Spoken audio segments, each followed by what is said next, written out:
আমার কিছু হলে দায় সম্পূর্ণ মুফতি আমির হামজা এমপির, একথা বলছেন বিএনপি নেতা বা বিএনপির কর্মী জনাব রাশেদ খান। দর্শক, বিএনপির এই কর্মী, কেউ বলছেন নব্য বিএনপি, জনাব রাশেদ খানকে নিয়ে জরুরি কিছু সতর্কবার্তা আমি আলোচনা দিতে চাই।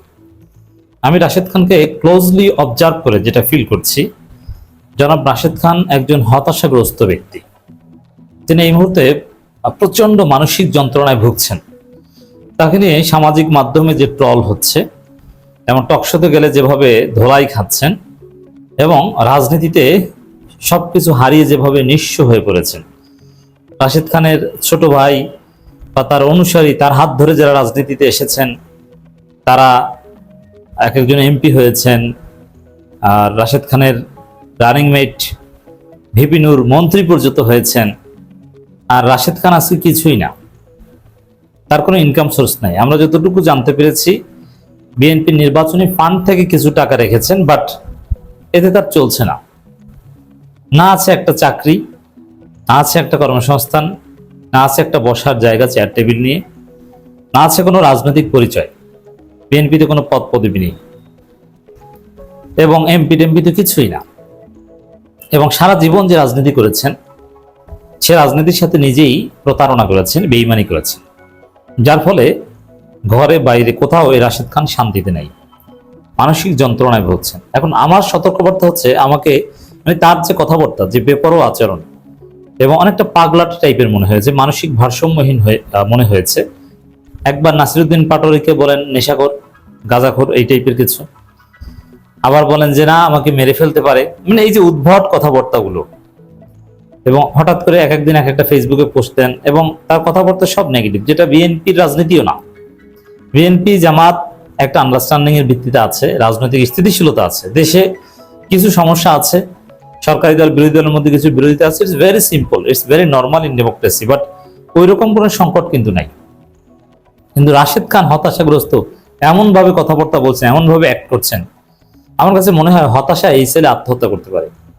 এই যে যে ফেসবুক পোস্ট নিয়ে এখন আমি বিশ্লেষণ করছি যে আমার কিছু হলে দায় সম্পূর্ণ আমির হামজার, মানে এ কিনা আত্মহত্যা করে, আত্মহত্যার সময় আমির হামজার নাম জিরকুটে লিখে দেয়।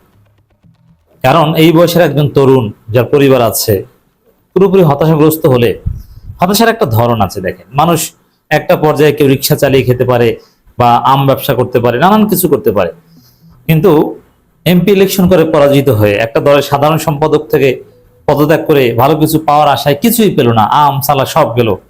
এখন তো তার পক্ষে ওই কোন একটা চাকরি করা সম্ভব না, কিছুই সম্ভব না, কি করবে? তো এরকম একটা সম্ভাবনা থাকে, ধর্মীয় অনুভূতিতে ত্রুটি থাকলে আত্মহত্যার একটা সম্ভাবনা থাকে। তো এই রাশেদ খান আত্মহত্যা করে বসে কিনা আমার সন্দেহ হচ্ছে। তার আশেপাশের লোকজন খেয়াল করবে যে আমার কিছু হলে দায় সম্পূর্ণ আমির হামজা, এটা তো বলে ব্যর্থ প্রেমিক প্রেমিকাকে উদ্দেশ্য করে। এটা কোনো রাজনীতিবিদের ভাষা হতে পারে না। আমি তার মধ্যে আত্মহত্যার সম্ভাবনা দেখছি, আল্লাহ তাকে হেফাজত করুক। আমির হামজা একজন এমপি, তিনি ওয়াজ করছেন, ওয়াজের মধ্যে প্রসঙ্গক্রমে দুই একটা বিষয় বলেন, ভুল বলেন, শুদ্ধ বলেন, it's part of normal human being. সাধারণ মানুষ বা যে কোনো নেতা ভুল শুদ্ধ মিলিয়েই মানুষ। তো রাজনৈতিক দু একটা উদাহরণ, বা তিনি রাজনীতিবিদ, তিনি এমপি, তিনি কথা বলবেন, এটা নর্মাল। আমির হামজা কি একটু বলেছেন, এতে রাশেদ খান আত্মহত্যার মতো একটা অবস্থা তৈরি হয়েছে, তার কিছু হলে তাকে মেরে ফেলা হতে পারে, এই ধরনের উদ্ভট কথাবার্তা বলছে, যেগুলো রীতিমতো হাস্যকর। তো দর্শক, রাশেদ খানের কোনো রাজনীতি নাই এবং তার কোনো ক্যারিয়ার নাই, তার কোনো ফিউচার নাই। তবে আমি একটা পরামর্শ দিতে পারি, যদি ভিপি নূরের সাথে আলাপ আলোচনা করে আবার গণ অধিকার পরিষদের সাধারণ সম্পাদক হতে পারে, তাও আবার ওই হাসান আল মামুনরা তাকে অ্যালাউ করবে বলে মনে হচ্ছে না। গণ অধিকার পরিষদের সাধারণ সম্পাদক হতে পারলে তিনি রাজনীতিতে আবার ব্যাক করতে পারবেন। কিন্তু এখন যা করছেন এটা কোনো রাজনীতি নেই, এটা স্রেফ স্যাসরামি এবং ইতরামি।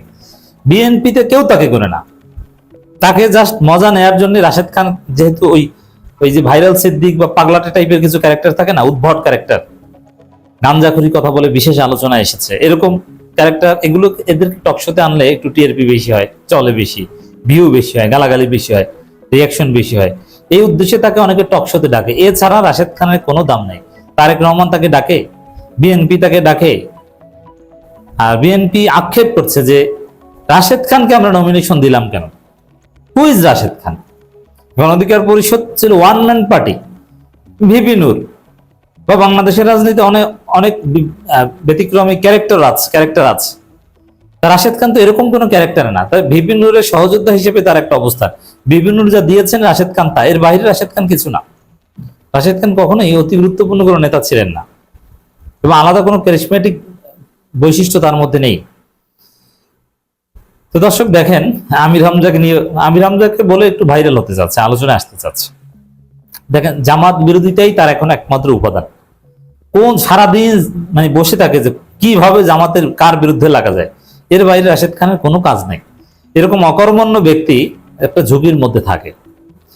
জামাত নেতার সংসদ সদস্য আমির হামজার একটি ওয়াজ মাহফিলের বক্তব্যকে কেন্দ্র করে নিজের জীবনের নিরাপত্তা নিয়ে গভীর আশঙ্কা প্রকাশ করেছেন গণ অধিকার পরিষদের সাবেক সাধারণ সম্পাদক বর্তমান বিএনপি নেতা মোহাম্মদ রাশেদ খান।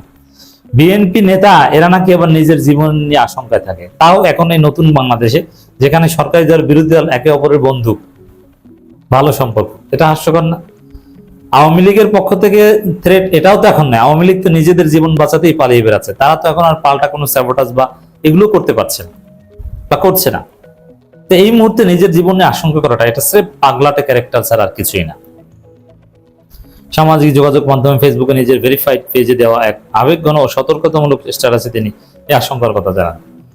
মানে এইসব ইমোশন দিয়ে রাজনীতি হয় না, এই আবেগঘন সতর্কতামূলক, এগুলো কি? এটা কি সরকারি দলের রাজনীতি? মানে বিএনপির মান সম্মান ডুবাচ্ছেন, বিএনপির অ্যাটেনশন সিক করার চেষ্টা করছেন, তারেক রহমানের অ্যাটেনশন সিক করার চেষ্টা করছেন। দেখছেন যে ছাত্র দলের ছেলেদের চুক্তিভিত্তিক নিয়োগ দেয় বিভিন্ন জায়গায়, বিদায় বিভিন্ন জায়গায়। তো তারেক এইসব পাগলাটে আচরণ থেকে তারেক রহমান কোথাও তাকে নিয়োগ দিয়ে একটু ঠান্ডা করে কিনা, এরকম একটা কিছু চাচ্ছে। রাশেদ খানকে থামানোর কিছু উপায় আছে। তারেক রহমান যদি কোনো একটা চাকরি টাকরি দিয়ে দেন, এই বেচারা থেমে যাবে, এর পাগলা আচরণ আর দেখতে হবে না। জামাতও যদি তাকে ভালো বেতনের একটা চাকরি টাকরি কোথাও দিয়ে দিতে পারেন, দেখবেন যে থেমে যাবে। এর সমস্যাটা তো আমি জানি, আমার হলের ছোট ভাই। এর সমস্যা এখন মানসিক সমস্যা, কোনো রাজনৈতিক সমস্যা তার না, পুরো মানসিক সমস্যায় ভুগছেন, হতাশায় ভুগছেন। রাশেদ খান অভিযোগ করেন, এমপি আমির হামজা ওয়াজ মাহফিলে ধর্মীয় অনুভূতির অপব্যবহার করে তাকে সাধারণ মানুষের কাছে হত্যাযোগ্য করে তোলার চেষ্টা করছেন। আমির হামজার বক্তব্যে নাকি সে হত্যাযোগ্য। এখন বাংলাদেশে কেউই হত্যাযোগ্য না, এখন বাংলাদেশে কালচার নাই। ছাত্রদল শিবির মারামারি করে, তারপরও কেউ হত্যাযোগ্য না। আমি এবং তার ফলে উগ্রবাদী সমর্থক গোষ্ঠী রাশেদ খানের উপর যে কোনো সময় মব বা দলবদ্ধ হামলা চালাতে পারে, এটা হাস্যকর। রাশেদ খানের উপর হামলা চালাতে যান কোথায়? তিনি কি? রাশেদ খানের কোনো পেশা আছে, কাজ আছে, কোথাও যায় যে সেখানে দেখে মানুষ মব করবে? আর মব ঠেকানোর দায়িত্ব সরকারের, সরকারকে বলেন।